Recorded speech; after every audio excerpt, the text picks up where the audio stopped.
Price the lord. Hallelujah. ಕರ್ತನಾಮಕ್ಕೆ ಸ್ತೋತ್ರವಾಗಲಿ. ಪ್ರಿಯ ದೇವ ಜನರೇ, ಕರ್ತನ ನಾಮಕ್ಕೆ ಮಹಿಮೆ ಉಂಟಾಗಲಿ. ಇಂದಿನ ದಿನದಲ್ಲಿ ಪ್ರಿಯ ದೇವ ಜನರೇ, ನನ್ನ ನಿಮ್ಮ ಮೂಲಕವಾಗಿ ದೇವರಾದ ಕರ್ತನು ಮಹಿಮೆ ಹೊಂದಲು ಇವತ್ತು ನನ್ನ ನಿಮ್ಮ ಮುಂದೆ ಆತನು ನಿಂತಿರುವಂಥ ವೇಳೆಯಲ್ಲಿ ಇವತ್ತು ಅಂತ ದೇವರಾದ ಕರ್ತನನ್ನು ನಾನು ನೀವು ಮಹಿಮೆ ಪಡಿಸ್ತಾ ಇದ್ದೇವಾ? ನಮ್ಮ ಜೀವಿತದಲ್ಲಿ ನಮ್ಮ ದೇವರಾದ ಕರ್ತನಿಗೆ ಯಾವ ಸ್ಥಾನವನ್ನು ನಾವು ಕೊಟ್ಟಿದ್ದೀವಿ? ನಮ್ಮನ್ನು ನಾವು ಪರೀಕ್ಷೆ ಮಾಡಿಕೊಳ್ಳೋಣ. ನಮ್ಮ ಸ್ವಲಾಭಕ್ಕೋಸ್ಕರ ಬೇಕಾಗಿ ನಮ್ಮ ದೇವರಾದ ಕರ್ತನನ್ನು ನಾವು ಉಪಯೋಗಿಸಿಕೊಳ್ತಿದ್ದೇವಾ? ಇಲ್ಲ ನಮ್ಮ ಜೀವಿತಕ್ಕೆ, ನಮ್ಮ ಲೈಫಿಗೆ ನಾವು ಆತನನ್ನು ಹೊಂದಿಕೊಂಡಿದ್ದೇವಾ? ಇವತ್ತು ಪ್ರಿಯ ದೇವಜನರೇ, hallelujah, praise the lord, praise the lord, hallelujah. ಯಾಕಂದ್ರೆ ಪ್ರಿಯರೇ, ಇವತ್ತು ನನ್ನನ್ನು ನಿನ್ನನ್ನು ದೇವರಾದ ಕರ್ತನು ದೃಷ್ಟಿಸಿ ನೋಡ್ತಿರ್ತಾನೆ.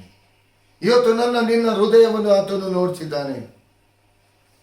ಇವತ್ತು ನಾನು ನೀವು ಲೋಕದ ರೀತಿಯಲ್ಲಿ ನಮ್ಮನ್ನು ನಾವು ಸೌಂದರ್ಯವಂತರನ್ನಾಗಿ ಬೇಕಾದ ರೀತಿಯಲ್ಲಿ ಡ್ರೆಸ್ಗಳನ್ನು ಹಾಕಿ ನಮ್ಮ ಮುಖಗಳನ್ನು ಅಂದ ಚಂದ ಮಾಡಿಕೊಂಡು ಜನರ ಮುಂದೆ ನಾವು ನಿಂತಿರಬಹುದು.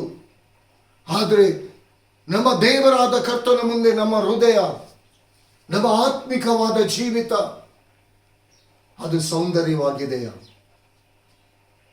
ಇವತ್ತು ದೇವರಾದ ಕರ್ತನು ಇವತ್ತು ನನ್ನ ನಿಮ್ಮ ಹೃದಯಗಳನ್ನು ಆತನು ನೋಡ್ತಿದ್ದಾನೆ. ಪ್ರಿಯರೇ, ಇವತ್ತು ಲೋಕದಲ್ಲಿ ನೋಡುವಂಥ ವೇಳೆಯಲ್ಲಿ ಎಲ್ಲ ಕಡೆಗಳಲ್ಲಿ ದುಷ್ಟತನಗಳೇ ತುಂಬಿದೆ. ಎಲ್ಲ ಕಡೆಗಳಲ್ಲಿ ನೋಡುವಾಗ ಇವತ್ತು ರೋಗಗಳಿಂದ ತುಂಬಲ್ಪಟ್ಟಿದೆ. ಇವತ್ತು ಹಾಸ್ಪಿಟಲ್ಗಳನ್ನು ನೋಡುವಂಥ ವೇಳೆಯಲ್ಲಿ ಅದು ಬಿಸ್ನೆಸ್ ಆಗಿ ಮಾರ್ಪಾಟಾಗಿದೆ. ಪ್ರಿಯ ದೇವಜನರೇ, ಇವತ್ತು ಎಷ್ಟೋ ಜನರು ನಿರೀಕ್ಷೆ ಇಲ್ಲದಂಥ ರೀತಿಯಲ್ಲಿ ಎಷ್ಟೋ ಜನರು ಗೋಳಾಡ್ತಿದ್ದಾರೆ. ತಮ್ಮ ಒಂದು ಲೈಫಿಗೋಸ್ಕರ, ಒಂದು ಜೀವಿತಕ್ಕೋಸ್ಕರ. ನಿಜವಾಗಿ ಒಬ್ಬನ ಜೀವಿತ ಅದು ಎಷ್ಟು ಬೆಲೆ ಉಂಟೆಂಬುದಾಗಿ ನೋಡಬೇಕಾದ್ರೆ ಶರೀರದಲ್ಲಿ ಒಂದೊಂದು ಬಲಹೀನತೆಗಳು ಬರುವಾಗ ಹಾಸ್ಪಿಟಲ್ಗಳಲ್ಲಿ ಡಾಕ್ಟರ್ಸ್ ಅವರು ಆ ರೋಗದ ಬಗ್ಗೆ ಆ ನೆಗೆಟಿವ್ ಮಾತನಾಡುವಾಗ ನಮ್ಮಿಂದ ಏನು ಮಾಡ್ಲಿಕ್ಕೆ ಆಗುವುದಿಲ್ಲ, ಇದು ಪ್ರಯೋಜನ ಇಲ್ಲ ಎಂಬುದಾಗಿ ಹೇಳುವಾಗ ಆಗ ಗೊತ್ತಾಗ್ತದೆ ದೇವರು ಕೊಟ್ಟಿರುವಂತ ಈ ಜೀವಿತ ಎಷ್ಟು ಬೆಲೆ ಉಂಟೆಂಬುದಾಗಿ. ಒಂದು ಸಾರಿ ನಾನು ಬದುಕಬೇಕು, ಒಂದು ಸಾರಿ ನಾನು ಬದುಕಬೇಕು. ಅನೇಕರಿಗೆ ತಿಳಿಯಪಡಿಸೋ ಪ್ರಾರ್ಥಿಸಿರಿ, ಪ್ರಾರ್ಥನೆ ಮಾಡಿ ಎಂಬುದಾಗಿ. ಆಗ ಪ್ರಾರ್ಥನೆಯ ಬಲ, ಪ್ರಾರ್ಥನೆಯ ಮಹತ್ವ, ಆ ಪ್ರಾರ್ಥನೆಯ ಮಹಿಮೆ ಏನೆಂಬುದಾಗಿ ಆಗ ತಿಳಿಯಪಡ್ತದೆ. ಪ್ರಿಯರೇ, ಪ್ರಿಯ ದೇವಜನರೇ, ನಾನು ನಿಮ್ಮಲ್ಲಿ ಕೇಳಿಕೊಳ್ಳುವುದು ಒಂದೇ, ನಿಮ್ಮ ಜೀವಿತದಲ್ಲಿ ಕರ್ತನಾದ ಯೇಸು ಕ್ರಿಸ್ತನಿಗೆ ನೀವು ಯಾವ ಸ್ಥಾನವನ್ನು ನೀವು ಕೊಟ್ಟಿದ್ದೀರಾ? ನೀವು ಲೋಕದಲ್ಲಿ ಇದ್ರೂ ಕೂಡ ದೇವರ ವಾಕ್ಯ ಹೇಳ್ತಿದೆ, ನೀವು ಲೋಕದವರಲ್ಲ, ನೀವು ಪರಲೋಕದ ಸಂಸ್ಥಾನದವರು. ಯಾವಾಗ ದೇವರಾದ ಕರ್ತನೆ ಇವತ್ತು ನನ್ನನ್ನು ನಿಮ್ಮನ್ನು ಪರಲೋಕದ ಸಂಸ್ಥಾನದವರು ಎಂಬುದಾಗಿ ಹೇಳಿರುವುದಾದರೆ ನಮ್ಮ ಜೀವಿತ ದೇವರ ವಾಕ್ಯದ ಅನುಸಾರವಾಗಿ ನಮ್ಮ ಜೀವಿತ ಇದೆಯಾ? ನಮ್ಮನ್ನು ನಾವು ಪ್ರಶ್ನೆ ಮಾಡಿಕೊಳ್ಳೋಣ. ನಿನ್ನ ನೆರೆಯವನನ್ನು ನಿನ್ನಂತೆ ಪ್ರೀತಿಸು, ನಿನ್ನ ವೈರಿಯನ್ನು ನೀನು ಪ್ರೀತಿಸು ಎಂಬುದಾಗಿ ದೇವರ ವಾಕ್ಯ ಹೇಳ್ತದೆ. ಇದನ್ನು ನಾವು ಮಾಡ್ತಾ ಇದ್ದೀವ?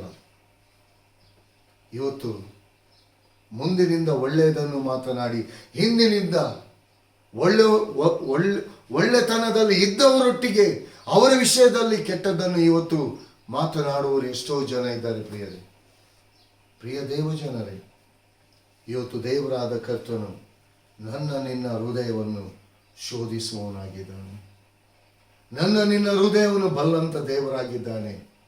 ಪ್ರಿಯ ದೇವಜನರೇ, ಯೇಸು ಸ್ವಾಮಿ ಅಂಜೂರದ ಮರದ ಬಳಿಗೆ ಬಂದರು.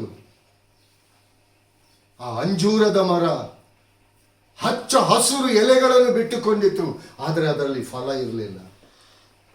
ಯೇಸು ಸ್ವಾಮಿ ನೋಡುವಾಗ ಫಲ ಇರಲಿಲ್ಲ, ಅದು ಕರಟಿ ಹೋಯಿತು. ಯೇಸು ಸ್ವಾಮಿ ಒಂದು ಮಾತಿನಿಂದ ಅದು ಕರಟಿ ಹೋಯಿತು, ಒಣಗಿ ಹೋಯಿತು. ಇವತ್ತು ಅಂಥ ಜೀವಿತ ನನ್ನದು ನಿಮ್ಮದಾಗಿರಬಾರ್ದು. ಫಲವನ್ನು ಕೊಡುವಂಥ ಜೀವಿತವಾಗಿರಬೇಕು. ನಾವು ಯೇಸುವಿಗೆ ಸಮೀಪಸ್ಥರಾಗಿರಬೇಕು. ನಾವು ಯೇಸುವಿನೊಂದಿಗೆ ಮಾತನಾಡೋರಾಗಿರಬೇಕು. ನನ್ನ ನಿಮ್ಮ ರಿಲೇಷನ್ ಕ್ರಿಸ್ತನೊಂದಿಗೆ ಇರಬೇಕು. ನನ್ನ ನಿನ್ನ ಆತ್ಮ ಸಂಬಂಧ ಪರಿಶುದ್ಧಾತ್ಮನೊಂದಿಗೆ ಇರಬೇಕು. ಈ ಮೂಲಕವಾಗಿ ದೇವರಾದ ಕರ್ತನು ಯಾವಾಗಲೂ ನಿಮ್ಮ ವಿಷಯದಲ್ಲಿ ಹಿತವನ್ನೇ ಮಾಡುವವನಾಗಿದ್ದಾನೆ. ಪ್ರಿಯ ದೇವಜನರೇ, ಇಂದಿನ ದಿನದಲ್ಲಿ, ಈ ವಿಶ್ರಾಂತಿಕರವಾದ ದಿನದಲ್ಲಿ ದೇವರು ನಮಗೆ ಕೊಟ್ಟಿರುವಂಥ ಈ ಅವಕಾಶವನ್ನು, ದೇವರ ವಾಕ್ಯವನ್ನು ಕೇಳುವುದರಲ್ಲಿ, ದೇವರಾದ ಕರ್ತನನ್ನು ಮಹಿಮೆ ಪಡಿಸುವುದರಲ್ಲಿ ನಮ್ಮ ಜೀವಿತವನ್ನು, ಈ ದಿನವನ್ನು ನಮ್ಮ ದೇವರಾದ ಕರ್ತನಿಗೆ ನಮ್ಮನ್ನು ನಾವು ಪರಿಪೂರ್ಣವಾಗಿ ಒಪ್ಪಿಸಿಕೊಡೋಣ. ಇಲ್ಲಿ ದೇವರಾದ ಕರ್ತನು ನನ್ನೊಂದಿಗೂ ನಿಮ್ಮೊಂದಿಗೆ ಮಾತನಾಡಲಿಕ್ಕೆ ಆತನು ನನ್ನ ನಿಮ್ಮ ಬಳಿಗೆ ಬಂದಿದ್ದಾನೆ. ಪ್ರಿಯರೇ, ಈ ಬಂದಂಥ ಯೇಸುವನ್ನು ಹೃದಯಪೂರ್ವಕವಾಗಿ ನಾವು ವೆಲ್ಕಮ್ ಮಾಡುವ, ಹೃದಯಪೂರ್ವಕವಾಗಿ ನನ್ನ ನಿಮ್ಮ ಯೇಸುವನ್ನು ನಾವು ವೆಲ್ಕಮ್ ಮಾಡುವ. ಪ್ರಿಯರೇ, ನಮ್ಮ ಜೀವಿತದಲ್ಲಿ ಏನೇ ಅಗತ್ಯತೆಗಳಿದ್ರೂ ಅದನ್ನು ಬದಿಗಿಡುವ. ಫಸ್ಟ್ ಇಲ್ಲಿ ದೇವರ ವಾಕ್ಯವನ್ನು ಕೇಳುವ. ಮತ್ತಾಯನು ಬರೆದ ಸುವಾರ್ತೆ 21ನೇ ಸಂಧಿ 22ನೇ ವಚನವನ್ನು ನಾವು ಧ್ಯಾನ ಮಾಡುವ. ಮತ್ತಾಯನು ಬರೆದ ಸುವಾರ್ತೆ 21ನೇ ಸಂಧಿ 22ನೇ ವಚನವನ್ನು ನಾವು ಧ್ಯಾನ ಮಾಡುವ. ಪ್ರಿಯರೇ, ನೀವು ನಂಬಿಕೊಂಡು ಪ್ರಾರ್ಥನೆಯಲ್ಲಿ ಏನೇನು ಬೇಡಿಕೊಳ್ಳುವಿರೋ ಅದನ್ನೆಲ್ಲ ಹೊಂದುವಿರಿ ಅಂದರು. ಪ್ರಿಯ ದೇವಜನರಲ್ಲಿ, ಇಲ್ಲಿ ದೇವರಾದ ಕರ್ತನು ಹೇಳ್ತಿದ್ದಾನೆ, ಇಲ್ಲಿ ಸಾಮ್ಯ ರೂಪವಾಗಿ ಇಲ್ಲಿ ದೇವರಾದ ಕರ್ತನು ಯೇಸು ಸ್ವಾಮಿ ಆ ಯೆರೂಸಲೇಮ್ ಆ ಪಟ್ಟಣದಲ್ಲಿ, ಆ ಸ್ಥಳದಲ್ಲಿ, ಜನರ ಮಧ್ಯದಲ್ಲಿ ಹೇಳ್ತಿದ್ದಾನೆ, ನೀವು ನಂಬಿಕೊಂಡು ಪ್ರಾರ್ಥನೆಯಲ್ಲಿ ಏನೇನು ಬೇಡಿಕೊಳ್ಳುವಿರೋ ಅದನ್ನು ಹೊಂದಿಕೊಳ್ತೀರಿ ಎಂಬುದಾಗಿ. ಹಲ್ಲೆಲೂಯ. ಇವತ್ತು ದೇವರ ವಾಕ್ಯ ಹೇಳ್ತದೆ ನಂಬಿಕೊಂಡು ಎಂಬುದಾಗಿ. ಇವತ್ತು ನಂಬಿಕೆ ಎಂಬುದಾಗಿ ಹೇಳುವುದಾದರೆ ಇದು ನನ್ನ ನಿಮ್ಮ ಜೀವಿತದ ಫೌಂಡೇಶನ್ ಆಗಿದೆ. ಪ್ರಿಯರೇ, ಫೌಂಡೇಶನ್ ಸರಿ ಇಲ್ಲದಂಥ ಮನೆ ಯಾವ ಗಾಳಿ ಮಳೆಗೂ ಕೂಡ ಅದು ನಿಲ್ಲಲಿಕ್ಕೆ ಸಾಧ್ಯ ಇಲ್ಲ. ಅದೇ ರೀತಿ ನಂಬಿಕೆ ಎಂಬುದಾಗಿ ಹೇಳುವುದಾದರೆ ಆ ಫೌಂಡೇಶನ್ ನಿನ್ನ ಕರ್ತನಾದ ಯೇಸು ಕ್ರಿಸ್ತನಾಗಿದ್ದಾನೆ. ನಮ್ಮ ಆತ್ಮೀಯ ಜೀವಿತದ ಫೌಂಡೇಶನ್ ನಿನ್ನ ಕರ್ತನಾಗಿದ್ದಾನೆ. ಇವತ್ತಿನ ದಿನದಲ್ಲಿ ಈ ಪ್ರಾರ್ಥನೆ ಅಂದರೆ ಏನು?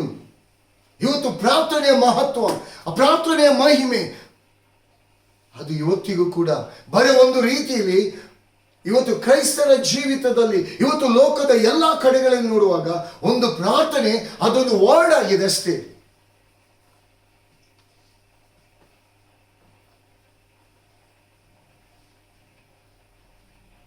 ಇವತ್ತೊಂದು ಪ್ರಾರ್ಥನೆ ಇದು ಬರೀ ವರ್ಡ್ ಆಗಿದೆ.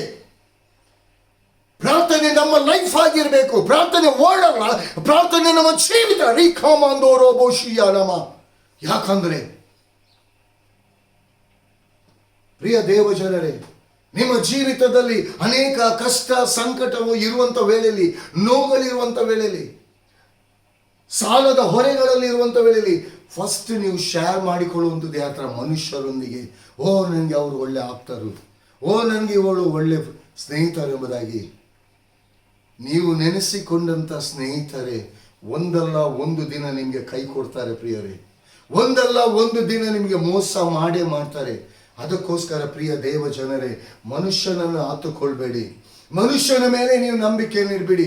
ಇಲ್ಲಿ ನಂಬಿಕೆ, ಇಲ್ಲಿ ದೇವರಾದ ಕರ್ತನು ಯೇಸು ಕ್ರಿಸ್ತನ ತಿಳಿಯಪಡಿಸ್ತಿದ್ದಾನೆ ತನ್ನ ಮೇಲೆ ಇಡಬೇಕೆಂಬುದಾಗಿ. ಯಾಕಂದ್ರೆ ನಿಮ್ಮ ಯಾವುದೇ ಜೀವಿತದಲ್ಲಿ ಏನೇ ಪ್ರಾಬ್ಲಮ್ಸ್ಗಳಿರ್ಬೋದು ಅದನ್ನು ಸಾಲ್ವ್ ಮಾಡುವ ಆತನೇ ನಿನ್ನ ಕರ್ತನಾಗಿದ್ದಾನೆ. ಯಾವುದೇ ಪರಿಸ್ಥಿತಿಯ ಮಧ್ಯದಲ್ಲಿ ಆತನು ಮಧ್ಯಸ್ಥಗಾರನಾಗಿ ಬರ್ತಾನೆ. ಪ್ರಿಯರೇ,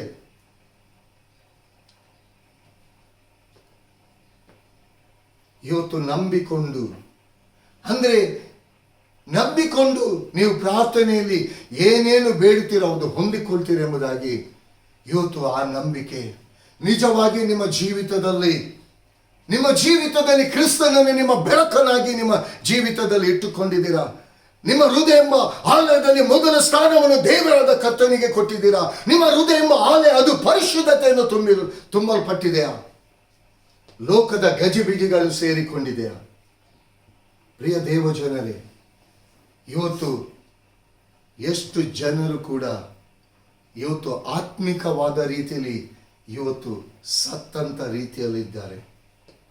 ಇವತ್ತು ಲೋಕದ ಎಲ್ಲ ಸೌಂದರ್ಯ, ಜನರು ನಮ್ಮನ್ನು ನೋಡಬೇಕು, ಜನರು ನಮ್ಮನ್ನು ಹೊಗಳಬೇಕು, ಜನರು ನಮ್ಮ ವಿಷಯದಲ್ಲಿ ಮಾತನಾಡಬೇಕು. ನಿಜ, ಇವತ್ತು ಜನ ನಿಮ್ಮ ಅಂದ ಚಂದವನ್ನು ನೋಡಿ, ನಿಮ್ಮ ಸೌಂದರ್ಯವನ್ನು ನೋಡಿ ನಿಮ್ಮನ್ನು ಹೊಗಳಬಹುದು, ನಿಮ್ಮ ವಿಷಯದಲ್ಲಿ ಹಾಗೆ ಹೀಗೆ ಎಂಬುದಾಗಿ ಮಾತನಾಡಬಹುದು. ನಿಮ್ಗೆ ಅದು ಮಾತು ಕೇಳುವಾಗ ಖುಷಿಯಾಗಿರ್ಬೋದು.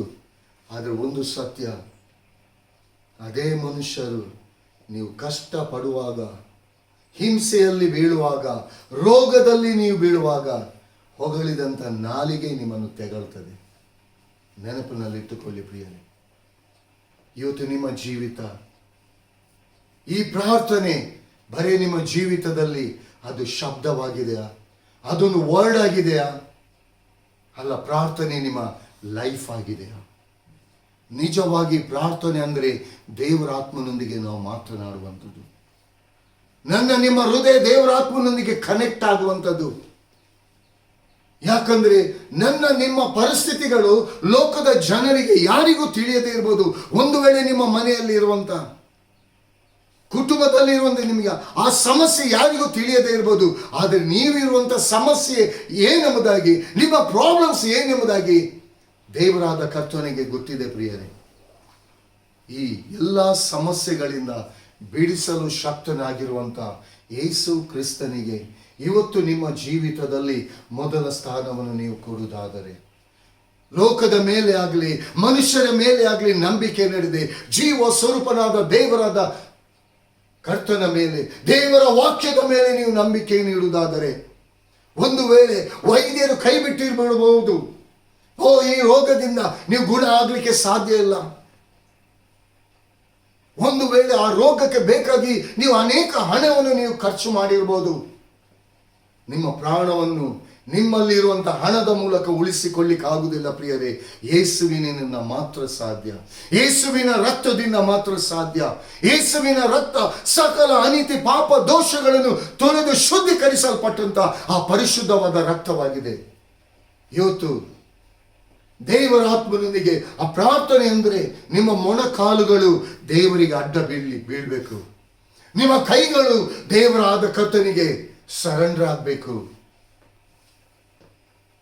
ಒಂದೇ ಒಂದು, ನೀವು ಪ್ರಾರ್ಥನೆ ಮಾಡಲಿಕ್ಕೆ ಬರುವಾಗ ನಾನು ಈಗ ನನ್ನ ಯೇಸುವಿನೊಡನೆ ನನ್ನ ಹೃದಯವನ್ನು ನಾನು ಬಿಚ್ಚಿ, ಹನ್ನಳು ತನಗೊಬ್ಬ ಮಗನು ಬೇಕೆಂಬುದಾಗಿ ತನ್ನ ಹೃದಯವನ್ನು ಬಿಚ್ಚಿ ದುಃಖದಿಂದ ಕಣ್ಣೀರಿನಿಂದ ತಂದೆಯಾದ ದೇವರೊಂದಿಗೆ ಪ್ರಾರ್ಥಿಸಿದಂಥ ವೇಳೆಯಲ್ಲಿ ಅಲ್ಲಿ ಯಾಜಕನಾದ ಏಲಿಯನ್ನು ನೋಡ್ತಿದ್ದಾನೆ, ಇವಳು ಅಮಲೇರಿದಾಳೆ ಎಂಬುದಾಗಿ. ಲೋಕದ ಜನ ಅದನ್ನು ನೋಡಿ ಜಡ್ಜ್ ಮಾಡ್ತದೆ. ಆದರೆ ಇಲ್ಲಿ ದೇವರಾದ ಕರ್ತನು ಹನ್ನಳ ಹೃದಯವನ್ನು ನೋಡಿ ಪ್ರವಾದಿಯಾದ ಸಮುವೇಲನನ್ನೇ ಆಶೀರ್ವದಿಸಿ ಕೊಟ್ಟ ಪ್ರಿಯರೇ. ಲೋಕ ಇವತ್ತು ಪ್ರವಾದಿ ಹನ್ನಳನ್ನು ನೋಡಿ ಹೇಳ್ತಿದ್ದಾನೆ, ಏಲಿ ಹೇಳ್ತಿದ್ದಾನೆ, ಏನು ಹೇಳ್ತಿದ್ದಾನೆ, ನಿನ್ನ ಅಮಲು ಇನ್ನೂ ಎಳಿಲಿಲ್ಲ ಎಂಬುದಾಗಿ. ಅವಳು ಪ್ರಾರ್ಥನೆಯ ಅಮಲು, ದೇವರ ಆತ್ಮನೊಂದಿಗೆ ತನ್ನ ಹೃದಯದ ನೋವನ್ನು ಶೇರ್ ಮಾಡಿಕೊಳ್ತಿದ್ಲು.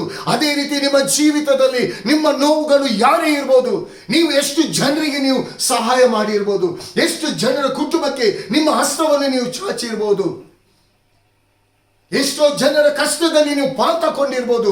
ನೀವು ನೆನೆಸುವಿರಿ, ನನ್ನ ಕಷ್ಟಕ್ಕೆ ಅವರು ಸಹಾಯ ಮಾಡ್ತಾರೆ. ನೋ, ಇದು ಶುದ್ಧ ಸುಳ್ಳು.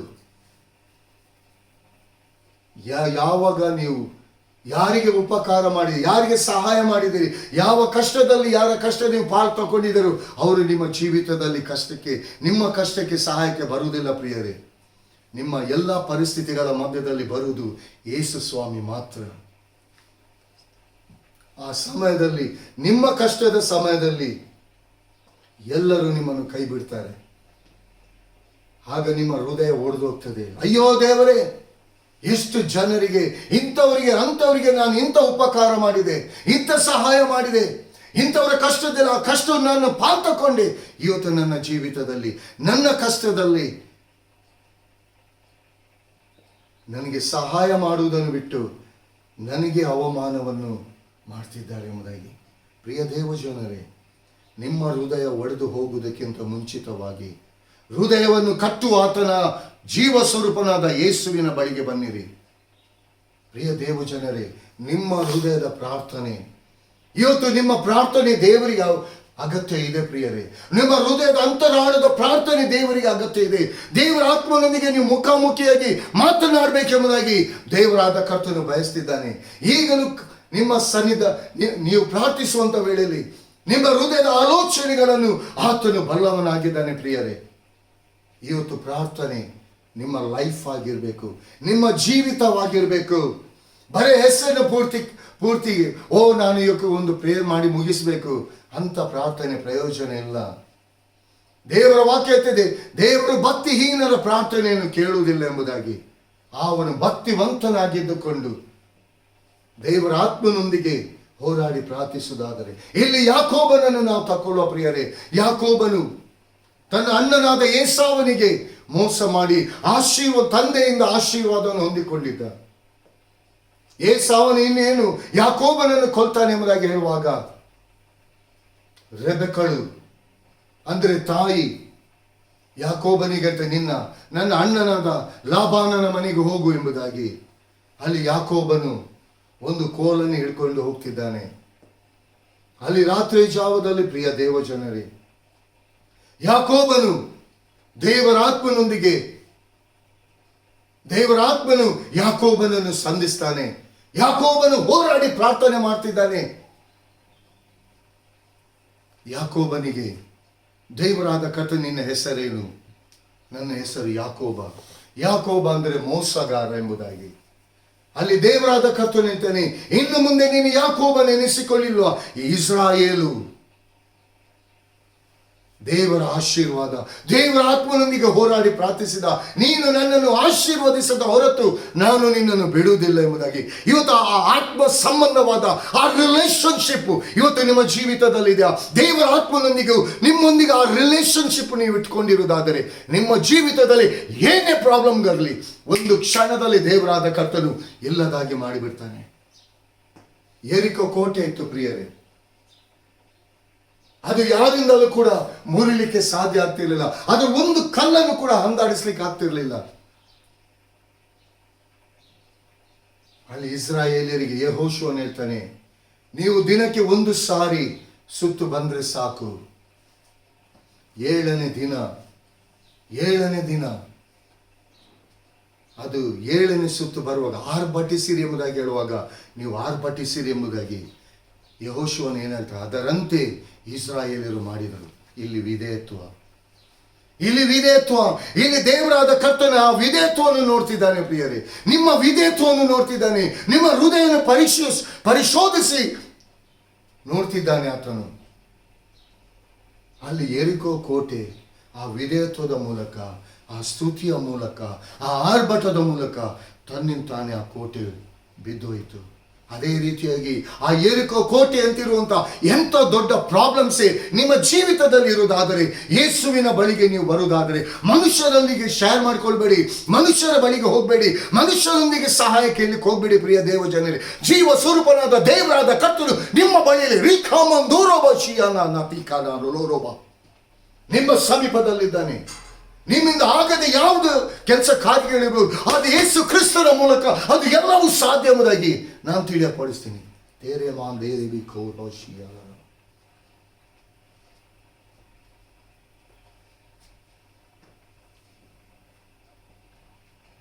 ಪ್ರಿಯ ದೇವ ಜನರೇ, ದೇವರ ಮಾತಿಗೆ ವಿಧೇಯರಾಗಿ ಯಾಕೋಬನು ಬರೇ ಒಂದು ಕೋಲಿನ ಮೂಲಕ ತನ್ನ ತಾಯಿಯಾದ ಅಣ್ಣನ ಮನೆಗೆ, ಲಾಬಾನನ ಮನೆಗೆ ಹೋದ. ಅಲ್ಲಿ ಕೂಡ ಅವನಿಗೆ ಎಷ್ಟೋ ರೀತಿಯಲ್ಲಿ ಮೋಸ ಕಾರ್ಯಗಳನ್ನು ಆಯಿತು. ಆದರೆ ದೇವರ ಹಸ್ತ, ದೇವರ ವಾಗ್ದಾನ ಅವನ ಜೀವಿತದಲ್ಲಿತ್ತು. ದೇವರ ಆತ್ಮನೊಂದಿಗೆ ಹೋರಾಡಿ ಜಯವನ್ನು ಹೊಂದಿಕೊಂಡಾತನು. ಎರಡು ಪಾಳೆಯಕ್ಕೆ ಒಡೆಯನಾದ. ಎರಡು ಪಾಳೆಯಕ್ಕೆ ದೇವರ ವಾಕ್ಯ ಹೇಳ್ತದೆ ಪ್ರಿಯರೇ. ಏಸಾವನಿಗಿಂತಲೂ ಡಬಲ್ ಬ್ಲೆಸ್ಸಿಂಗ್ಸ್, ಆಶೀರ್ವಾದ. ಆ ಡಬಲ್ ಬ್ಲೆಸ್ಸಿಂಗ್ಸ್ ನಿಮಗೂ ಕೂಡ ಇದೆ ಪ್ರಿಯ ದೇವ ಜನರೇ. ನಿಮ್ಮ ಜೀವಿತದಲ್ಲಿ ಕೂಡ ದೇವರಾದ ಕರ್ತನ ಆಶೀರ್ವಾದವನ್ನು ಇಟ್ಟಿದ್ದಾನೆ. ಸೈತಾನನ ಮೋಸಕ್ಕೆ ಒಳಗಾಗಿ ಹೋಗಬೇಡಿ. ಲೋಕದ ಸೌಂದರ್ಯ ಅಲ್ಲ, ನಿಮ್ಮ ಆತ್ಮೀಯ ಸೌಂದರ್ಯ ಇವತ್ತು ದೇವರಾದ ಕರ್ತನಿಗೆ ಬೇಕು. ಲೋಕ ನಿಮ್ಮ ಹೊರಗೇನು ತೋರಿಕೆ ನೋಡ್ತದೆ, ದೇವರಾದ ಕರ್ತನ ನಿಮ್ಮ ಹೃದಯವನ್ನು ನೋಡುವನಾಗಿದ್ದಾನೆ. ಹೃದಯವನ್ನು ಶೋಧಿಸುವ ಆತನಿಗೆ ಪರಿಪೂರ್ಣವಾಗಿ ನಿಮ್ಮನ್ನು ನೀವು ದೇವರ ಹಸ್ತಕ್ಕೆ ಒಪ್ಪಿಸಿಕೊಡಿ. ಆಗ ನೀವೊಂದು ಯೇಸುವೇ ಎಂಬುದಾಗಿ ಕರೆಯುವಾಗಲೇ, ಮಗನೇ ಮಗಳೇ ನಿನ್ನ ಸಮೀಪದಲ್ಲೇ ನಾನಿದ್ದೇನೆ, ದೇವರ ಉತ್ತರ ಬರ್ತದೆ ಪ್ರಿಯರೇ. ಎಂಥ ದೊಡ್ಡ ಪರಿಸ್ಥಿತಿ, ಎಂಥ ಕಷ್ಟದ ಪರಿಸ್ಥಿತಿ ಇರ್ಬೋದು, ಯೆರಿಕೋ ಕೋಟೆಯಂತೆ ಇರ್ಬೋದು ಪ್ರಿಯರೇ, ದಿಕ್ಕು ಕಾಣದಂಥ ಪರಿಸ್ಥಿತಿಯಲ್ಲಿ ಇರ್ಬೋದು, ವೈದ್ಯರು ಕೈ ಬಿಡಲ್ಪಟ್ಟಿರ್ಬೋದು, ದೇವರ ಹಸ್ತ ನಿನ್ನೊಂದಿಗಿದೆ. ಆ ಒಂದು ಹಸ್ತ ನಿನ್ನೊಂದಿಗಿದ್ದು ಸಾಕು. 1000 ಜನರು ನಿನಗೆ ವಿರೋಧವಾಗಿ ಬರಲಿ, ಒಂದು ಹಸ್ತ ನಿನ್ನ ಪಕ್ಷದಲ್ಲಿ ಇರುವುದಾದರೆ ಆ 1000 ಜನರನ್ನು ಇಲ್ಲದಾಗಿ ದೇವರಾದ ಕರ್ತನ ನಡೆಸ್ತಾನೆ. ಪ್ರಿಯ ದೇವ ಜನರೇ, ಇವತ್ತು ನಿಮ್ಮ ಪಕ್ಷದಲ್ಲಿ ಯೇಸು ಕ್ರಿಸ್ತನು ಇದ್ದಾನೆ. ನಿಮ್ಮ ಪ್ರಾರ್ಥನೆ, ನಿಮ್ಮ ಹೃದಯದ ಪೂರಕವಾಗಿ, ಹೃದಯದಿಂದ ಪರಿಶುದ್ಧಾತ್ಮನಿಗೆ ನಿಮ್ಮ ಹೃದಯ ಕನೆಕ್ಟ್ ಮಾಡಿ, ನಿಮ್ದು ಯಾವುದೇ ಕೆಲಸ ಕಾರ್ಯಗಳಿರ್ಬೋದು, ಯಾವುದೇ ಕೆಲಸ ಕಾರ್ಯಗಳು ಪೆಂಡಿಂಗ್ ಆಗಿರ್ಬೋದು, ನೀವು ಯಥಾರ್ಥವಾಗಿ ಆತ್ಮ ಭರಿತರಾಗಿ ಆತ್ಮ ದಾಹದಿಂದ ನೀವು ಬೇಡಿಕೊಳ್ಳುವುದಾದರೆ, ದೇವರ ಚಿತ್ತಕ್ಕೆ ವಿಧೇಯರಾಗಿ ನೀವು ನಡೆಯುವುದಾದರೆ, ಆಶೀರ್ವಾದಗಳು 4 ದಿಕ್ಕುಗಳಿಂದ ನಿಮ್ಮನ್ನು ಹುಡುಕಿಕೊಂಡು ಬರ್ತದೆ. ಪ್ರಿಯ ದೇವ ಜನರೇ, ಇವತ್ತಿನ ದಿನದಲ್ಲಿ ವೈದ್ಯರಿಂದ ಕೈ ಬಿಡಲ್ಪಟ್ಟಂಥ ರೋಗ ಸ್ವಸ್ಥತೆಯನ್ನು ಹೊಂದಿಕೊಂಡಂಥ ಎಷ್ಟೋ ಜನರಿದ್ದಾರೆ. ಯಾಕಂದರೆ ಒಂದು ಆತ್ಮದಾಹದ ಪ್ರಾರ್ಥನೆ ಪರಿಶುದ್ಧಾತ್ಮನೊಂದಿಗೆ ಆ ಕನೆಕ್ಟ್, ಆ ನಂಬಿಕೆ ಎಂಬ ಫೌಂಡೇಶನ್ ಇವತ್ತು ನಿಮ್ಮ ಜೀವಿತದಲ್ಲಿ ನೀವೇನನ್ನು ನಂಬಿಕೊಂಡು ದೇವರ ಬಳಿಗೆ ಬರ್ತಿದ್ದೀರಿ. ನಾನೀಗ ಪ್ರೇಯರ್ ಮಾಡ್ತಿದ್ದೀನಿ, ನನಗೆ ಉತ್ತರ ಬರ್ಬೋದಾ? ಇನ್ನೆಷ್ಟೋ ಜನರು ಪ್ರಾರ್ಥನೆ ಮಾಡಿ ದೇವರಾತ್ಮನಿಗೆ ಮಾತನಾಡ್ತಾರೆ, ಹೊರಗೆ ಬರುವಾಗ ನೆಗೆಟಿವ್ ಮಾತನಾಡ್ತಾರೆ. ಅಲ್ಲಿ ಒಂದು ಅಡ್ಡ ಗೋಡೆಯನ್ನು ಅವರೇ ಹಾಕಿಕೊಳ್ತಾರೆ. ದೇವರಾತ್ಮನೊಂದಿಗೆ ಪ್ರಾರ್ಥನೆ ಮಾಡ್ತಾರೆ, ಆದರೆ ಹೊರಗೆ ಬರುವಾಗ ಲೋಕ ಸಂಬಂಧವಾದ ನೆಗೆಟಿವ್ ಮಾತನಾಡ್ತಾರೆ. ಅಲ್ಲಿ ಅಡ್ಡ ಗೋಡೆ. ಅವರಿಗೆ ದೇವರು ತನ್ನ ಹಸ್ತವನ್ನು ಚಾಚಲ್ಪಟ್ಟದನ್ನು, ಆ ಹಸ್ತವನ್ನು ಅವರೇ ಹಿಂದಕ್ಕೆ ತಳ್ಳುವವರಾಗಿದ್ದಾರೆ. ಅಂಥ ಕ್ಯಾಟಗರಿಗೆ ನೀವು ಸೇರಿದವರಾಗಿರಬೇಡಿ. ಪ್ರಿಯ ದೇವ ಜನರೇ, ನೀವು ನಂಬಿಕೆಯಿಂದ ಏನೇನು ಬೇಡಿದ್ದೀರಾ, ಪ್ರಾರ್ಥನೆ ಮಾಡಿದರೆ ಓಕೆ, ಬಿಟ್ಬಿಡಿ. ಅಲ್ಲಿಗೆ ಉತ್ತರ ಪರಲೋಕದಿಂದ ದೇವರಾದ ಕರ್ತನು ಕೊಟ್ಟೇ ಕೊಡ್ತಾನೆ. ಯಾಕಂದರೆ ನಮ್ಮ ದೇವರು ಸುಳ್ಳುಗಾರನಲ್ಲ, ನಮ್ಮ ದೇವರು ಮೋಸಗಾರನಲ್ಲ, ನಮ್ಮ ದೇವರು ಅನ್ಯಾಯಗಾರಸ್ಥನಲ್ಲ ಪ್ರಿಯರೇ.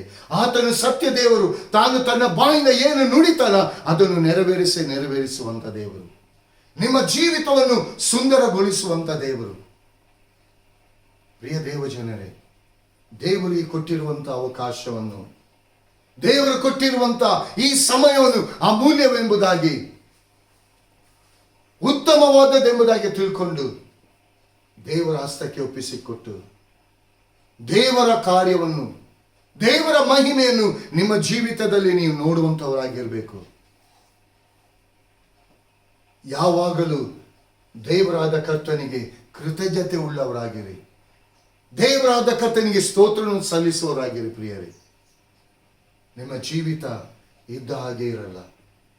ದೇವರಾದ ಕರ್ತನಿಗೆ ಒಂದು ಅವಕಾಶವನ್ನು ಕೊಡಿ. ನಿಮ್ಮ ಹಸ್ತವನ್ನು ಚಾಚಿ, ನಿಮ್ಮ ಬಲದಿಂದ, ನಿಮ್ಮ ಶಕ್ತಿಯಿಂದ, ನಿಮ್ಮ ಜ್ಞಾನದಿಂದ, ನಿಮ್ಮ ಬುದ್ಧಿಯಿಂದ ಮಾಡಿದಂಥ ಕೆಲಸ ಕಾರ್ಯವನ್ನು ಸ್ಟಾಪ್ ಮಾಡಿ ದೇವರ ಹಸ್ತಕ್ಕೆ ಒಪ್ಪಿಸಿಕೊಡಿ. ದೇವರ ಮಹಿಮೆಯುಳ್ಳ ಕಾರ್ಯಗಳು ಕ್ಷಣ ಮಾತ್ರದಲ್ಲಿ ನಿಮ್ಮ ಜೀವಿತದಲ್ಲಿ ನಡೆಯುವುದನ್ನು ನೀವು ನೋಡ್ತೀರಾ. ಯಾಕಂದರೆ ನಮ್ಮ ದೇವರು ದಯಿಸುವ ಅಗ್ನಿಯಾಗಿದ್ದಾನೆ, ಪರಾಕ್ರಮಶಾಲಿಯಾಗಿದ್ದಾನೆ. ನಮ್ಮ ದೇವರು ಪ್ರಿಯರೇ, ಅಷ್ಟೇ ಸಮಾಧಾನದಲ್ಲಿ ನಡೆಸುವಂಥ ಕರ್ತನು, ಸಮಾಧಾನದ ಅಧಿಪತಿಯು ಕೂಡ ಆಗಿದ್ದಾನೆ. ಪ್ರಿಯ ದೇವ ಜನರೇ, ನಿಮ್ಮ ಪ್ರಾರ್ಥನೆ ಬಲವುಳ್ಳದಾಗಿರಬೇಕು. ದೇವರ ಆತ್ಮನೊಂದಿಗೆ ನಿಮ್ಮ ಹೃದಯ ಕನೆಕ್ಟ್ ಆಗಿರಬೇಕು. ದೇವರ ಮುಂದೆ ನೀವು ಪರಿಶುದ್ಧರಾಗಿ ಕಾಣಲ್ಪಡಬೇಕು. ಪ್ರಿಯ ದೇವಜನರೇ, ಒಂದು ವೇಳೆ ನೀವು ಇಷ್ಟು ನಾನು ಪ್ರಾರ್ಥನೆ ಮಾಡಿ ಆನ್ಸರ್ ಬರಲಿಲ್ಲ ಎಂಬುದಾಗಿ ಹೇಳ್ತಿರ್ಬೋದು. ಈ ಸಮಯ ನಿಮ್ಮದು. ಈ ವಾಕ್ಯವನ್ನು ಕೇಳಿದಂಥ ನೀವು ಯಾರೇ ಆಗಿರಲಿ, ಅನೇಕರಿಗೆ ಈ ವಾಕ್ಯಗಳನ್ನು ಶೇರ್ ಮಾಡಿ ಪ್ರಿಯರೇ. ಅನೇಕರು ಈ ಪ್ರಯೋಜನವನ್ನು, ಈ ಆಶೀರ್ವಾದವನ್ನು ಹೊಂದಿಕೊಳ್ಳಲಿ. ಪ್ರಾರ್ಥನೆ ಅಂದರೆ ದೇವರ ಆತ್ಮನೊಂದಿಗೆ ನಿಮ್ಮ ಹೃದಯ ಬಿಚ್ಚಿ ನೀವು ಮಾತನಾಡುವಂಥದ್ದು. ನಿಮ್ಮ ಏಕಾಂತದ ಕೋಣೆಯೊಳಗೆ ಹೋಗಿ ಕದವನ್ನು ಮುಚ್ಚಿಕೊಂಡು ದೇವರ ಆತ್ಮನೊಂದಿಗೆ ಮುಖಾಮುಖಿಯಾಗಿ ನೀವು ಮಾತನಾಡಿ, ದೇವರ ವಾಕ್ಯವನ್ನು ಹಿಡ್ಕೊಂಡು ಮಾತನಾಡಿ. ದೇವರ ವಾಕ್ಯ ನಿಮ್ಮ ಜೀವಿತದಲ್ಲಿ ಪ್ರಾಬ್ಲಮ್ಸ್ ಅಂತ ಇರುವಂಥ ಎಲ್ಲ ದಿಣ್ಣೆಗಳನ್ನು ಅದು ಮುರಿದಾಗ್ತದೆ. ಆಶೀರ್ವದಿಸಿ ನಡೆಸಲ್ಪಡ್ತದೆ. ನೀವು ಆಶೀರ್ವದಿಸಲ್ಪಡ್ತೀರ. ದೇವರ ವಾಕ್ಯಗಳನ್ನು ಆಶೀರ್ವದಿಸಲಿ. ಕರ್ತನಾಮಕ್ಕೆ ಮಹಿಮೆ ಉಂಟಾಗಲಿ. ಆಮೇನ್. Praise the lord.